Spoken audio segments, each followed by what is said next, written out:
Praise lord. అందరూ బాగున్నారు కదా? ఈ సమయంలో మీ కొరకు ఒక చిన్న ప్రార్థన చేయాలని ఆశపడుతున్నాను. దానికన్నా ముందుగా ఒక చిన్న మాట మీతో పంచుకుంటా. 20వ కీర్తన 4వ వచనంలో నీ కోరికను సిద్ధింపజేసి నీ ఆలోచన యావత్తును సఫలపరచెదను అనే మాటను మనం చూస్తాం కదా. ఈ మాట వింటున్న ప్రియ దేవుని బిడ్డ, నీ కోరికను సిద్ధింపజేసే దేవుడు మనకున్నాడు. నిజంగా యేసుక్రీస్తు ప్రభువారు సకల జీవుల యొక్క కోరికలు ఆయన సఫలపరుస్తాడని దేవుని యొక్క వాక్యం సెలవిస్తుంది. ఈ రోజు నీ కోరిక ఏంటి? నీ ఆశ ఏంటి? ప్రభు సన్నిధిలో నీవు అడగగలిగితే, ప్రార్థన చేయగలిగితే, మొరపెట్టగలిగితే నీ ఆశను, నీ కోరికలను ఆయన సఫలపరుస్తాడని ఆయన వాక్యం సెలవిస్తా ఉంది. అడుగు వాటన్నిటికంటే, ఊహించు వాటన్నిటికంటే అత్యధికంగా చేయగలిగే శక్తి గల దేవుడండి యేసయ్య. ఈ రోజు నీ కోరిక ఏంటి బిడ్డ? దేని గురించి ఆశపడుతున్నావు? ఒక మంచి ఉద్యోగం కొరక, వివాహం కొరక, వ్యాపారంలో అభివృద్ధి కొరక? ఏంటి నీ కోరిక?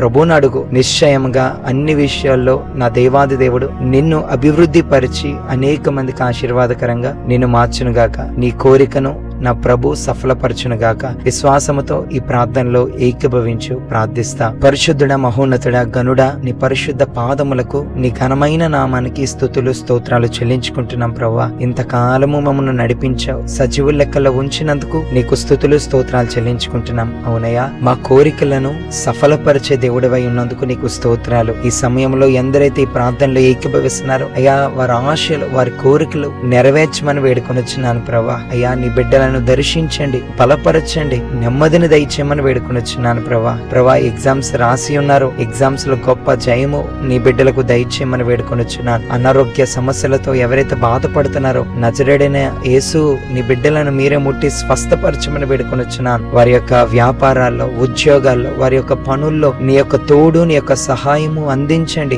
వారి యొక్క చేతి పనులను ఆశీర్వదించమని వేడుకొనొచ్చున్నాను. అయ్యా, సమాధానం లేని వారికి సమాధానము దయచేయండి. కుటుంబాల్లో గొడవలు, అల్లర్లు, ఇబ్బందులతో ఎవరైతే ఉన్నారో ప్రతి కుటుంబంలో శాంతి, నెమ్మది ఉండునుగా కానీ ప్రార్థిస్తున్నాను ప్రభా. నీకే స్తోత్రాలయ్యా. అలాగే ప్రభా, ఉద్యోగాలు లేక అయ్యా ఎవరైతే ఉన్నారో మంచి ఉద్యోగాలు నీ బిడ్డలకు దయచేయండి. ఆర్థిక పరమైన ఇబ్బందులతో ఎవరైతే నలిగిపోతున్నారో సమృద్ధిలోకి వారిని నడిపించమని వేడుకొనొచ్చున్నాను. చీకటి శక్తుల చేత, దురాత్మ శక్తుల చేత ఎవరైతే పీడింపబడుతున్నారో యేసు నామంలో వారికి విడుదల కలుగును గాక. ప్రతి సమస్య నుంచి, ప్రతి సాతాను శోధనపై జయము కలుగును గాక అని ప్రార్థన చేస్తున్నానయ్యా. మారు మనసు లేని వారికి మారు మనసు దయచండి. రక్షణ లేని వారికి రక్షణ భాగ్యమును అందించి అయ్యా, ప్రతి ఒక్కరిని మీరే దర్శించి బలపరిచి నీ మహిమ కొరకు ప్రతి ఒక్కరిని వాడుకోమని అయ్యా, మమ్మను సజీవుల లెక్కలో ఉంచినందుకు నీకే స్తోత్రాలు. మహిమ, ఘనత, కీర్తి, ప్రభావములు మీరు మాత్రమే పొందుకోమని నజరేయుడైన యేసయ్య నామములో ఈ యొక్క ప్రార్థన అడిగి వేడుకొనుచున్నాం మా తండ్రి.